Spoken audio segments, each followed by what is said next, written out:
जैसा कि आप सब लोगों को ज्ञात है कि अभी मैडम चंचल शर्मा का इनफर्टिलिटी पर बहुत महत्वपूर्ण व्याख्यान होने वाला है। इसी आशा के साथ मैं आमंत्रित करता हूं मैडम चंचल जी शर्मा को, कृपया पधारें और अपना व्याख्यान प्रस्तुत करें। धन्यवाद। आप सभी को सादर प्रणाम। और मैं पूरी कोशिश करूंगी कि इस व्याख्यान के अंत तक आप सबको ये विश्वास हो कि इनफर्टिलिटी जैसी समस्या का आयुर्वेद के माध्यम से इलाज पूरी तरह से संभव है।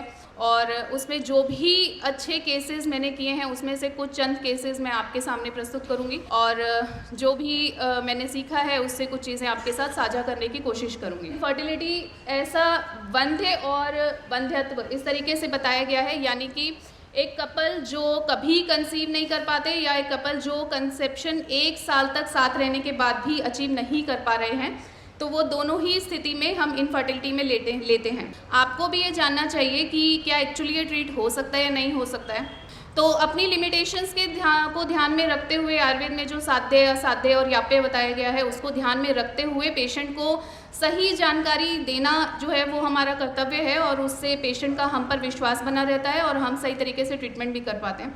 तो उसी हिसाब से हमें पेशेंट को लेना चाहिए और उतना ही चांसेस उसको बताना चाहिए। अगर हम निदान की बात करें तो योनि दोषा जो 20 प्रकार के बताए गए हैं वो इनफर्टिलिटी में पूरी तरह से फिट बैठते हैं। जो भी आज के समय में डिजीजेज आती हैं उसमें आते हैं। मानसिक यानी कि मेंटल फैक्टर्स, जो भी आईटी प्रोफेशनल्स हैं उनको इतना स्ट्रेस रहता है तो वो भी इनफर्टिलिटी क्रिएट करने में रीज़न रहता है। एक टाइम तक सपोज आपने 1 साल ट्राई किया, कंसीव नहीं हुआ, तो सोशल प्रेशर धीरे धीरे बिल्डअप होने लगता है। आपने फिर 1 साल डॉक्टर को दिखाया, फिर कंसीव नहीं हुआ, फिर आप नेक्स्ट स्टेप पे गए, आईयूआई किया, फिर कंसीव नहीं हुआ, फिर आपने आईवीएफ किया, फिर नहीं हुआ। तो वो जो प्रेशर बिल्ड होता है एवरी सिंगल डे, वो भी धीरे धीरे उसके एड ऑन रीजन्स में जो है वो एक और एड ऑन रीज़न बन जाता है, वो इम्पॉर्टेंट है। शुक्र दोषा, जब भी इनफर्टिलिटी की बात आती है हमेशा फीमेल की तरफ नहीं देखना चाहिए। मेल और फीमेल दोनों इक्वली रिस्पॉन्सिबल होते हैं। अगर आप आज के परिप्रेक्ष्य में बात करें तो जब हम रिकरेंट एबॉर्शंस के केसेस देखते हैं तो भी हम इसी में लगे रहते हैं कि फीमेल में कोई दिक्कत हो सकती है, ऐसा हो सकता है। लेकिन मेल्स की एज फैक्टर के साथ उसमें भी डीएनए फ्रेगमेंटेशन इंडेक्स देखा जाता है, उसमें भी प्रॉब्लम्स आती हैं और जिसको आयुर्वेद के माध्यम से हम उसको रिकवर कर सकते हैं और फिर वो प्रॉब्लम सॉर्ट होती है तो एबॉर्शंस जो हैं वो रिकवर होते हैं। This is one of the example. Males में काउंट, मोटेलिटी और मॉर्फोलॉजी, सिर्फ यही 3 चीज़ें नहीं देखनी है। काउंट यानी उनका टोटल नंबर कितना है, गतिशीलता कितनी है या मॉर्फोलॉजिकली कितना ठीक है। इसके अलावा और भी फैक्टर्स हैं, एग्लूटिनेशन कितना है, डेब्रिस कितना है, पस सेल्स कितने हैं, along with that physiological factors कितना रिस्पॉन्सिबल हो रहे हैं, इरेक्शन प्रॉब्लम तो नहीं है, प्री मेच्योर इजैकुलेशन तो नहीं है, एंड मोस्ट इंपॉर्टेंट जो आज की यंग जनरेशन में देखने को मिलता है, परफॉर्मेंस प्रेशर। जिस दिन बोला जाए कि ये आपका कोएबिटिंग पीरियड है, इसमें आपको ट्राई करना है, वो बस उसी दिनों में ट्राई नहीं कर पाते और बाकी पूरा साइकिल उन्हें कोई प्रॉब्लम नहीं होता। तो mails can not be ignored in infertility, और ये आज हम इसके बारे में बात करते हैं बट ये भी हमारी संहिताओं में पहले से बताया गया है।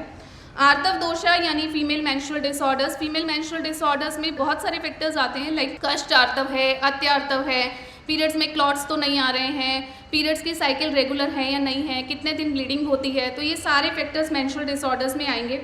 बीज दोषा यानी स्पर्म और फीमेल एग की क्वालिटी, उससे रिलेटेड इश्यूज। तो अगर सपोज कोई पीसीओडी का पेशेंट है तो वो एनओव्यूलेटरी साइकिल में जाता है। अगर कोई एएमएच बहुत कम है तो उसका एग जो क्वालिटी है वो बहुत ख़राब होता है, उसमें काफ़ी चेंजेस देखने को मिलते हैं। एंडोमेट्रियोसिस का पेशेंट है तो इंटरनल सेप्टेशंस बहुत ज़्यादा देखने को मिलते हैं, इंटरनल इकोस दिखते हैं हमें स्कैन्स में। तो ये सारे जो बीज शुद्धि जो हम आयुर्वेद के माध्यम से करते हैं उसमें ये बीज दोषा को ट्रीट करते हैं तो इनफर्टिलिटी की प्रॉब्लम रिजॉल्व होती है।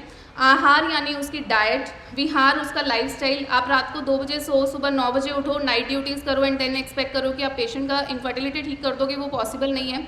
तो उसको सही दिनचर्या के बारे में बताना हमारा एज अ आयुर्वेदिक डॉक्टर कर्तव्य है, क्योंकि इसके बारे में सिर्फ आयुर्वेद बात करता है। विहार जो हम बात कर चुके हैं, इसके अलावा दैव्य प्रकोप और जात हारिणी प्रकोपम। बहुत बार मैंने अपने केसेस में देव चिकित्सा का बहुत स्ट्रॉन्ग रिजल्ट्स देखे हैं। इनफैक्ट एक पेशेंट के 7 आईवीएफ फेल हुए थे और उसे सरोगेसी बोला गया था।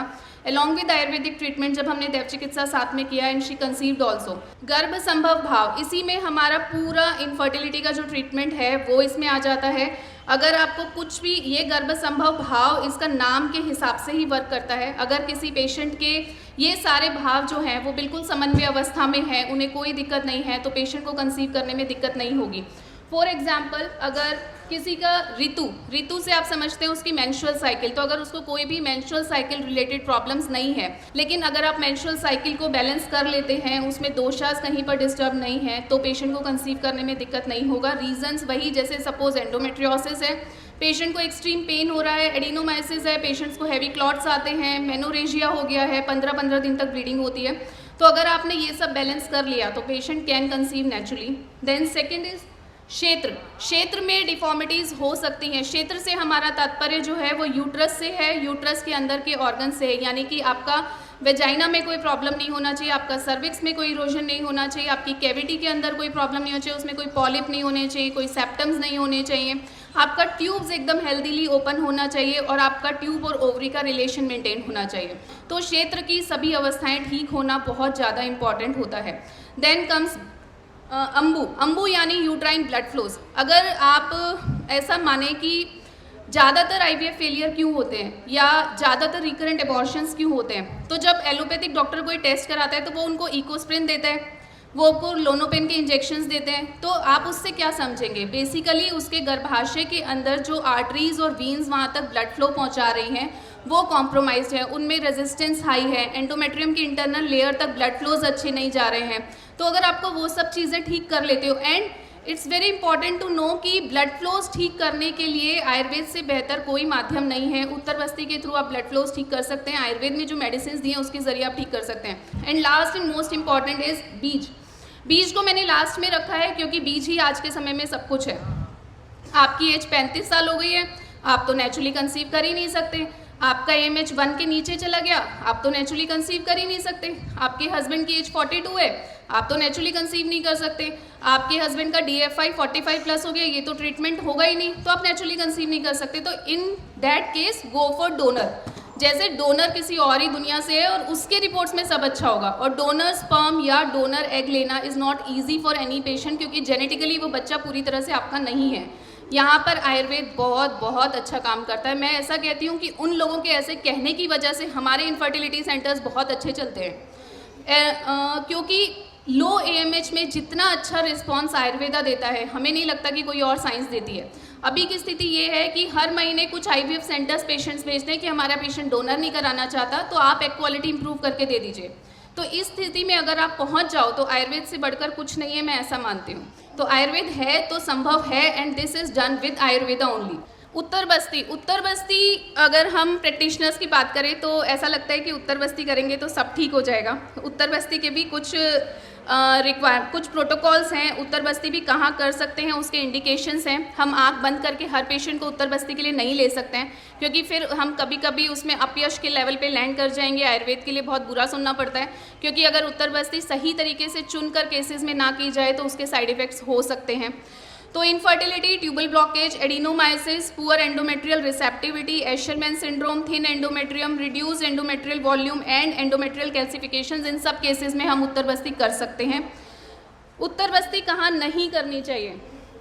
एंडोमेट्राइटिस की अगर कंडीशन है तो हमें उत्तर बस्ती नहीं करनी चाहिए। एंडोमेट्राइटिस की कंडीशन में अगर आपने उत्तर बस्ती की तो पेशेंट को बहुत एक्सट्रीम पेन होता है, कभी कभी पेशेंट वैसोवेगल शॉक में जा सकता है और आप दिक्कत में आ सकते हैं।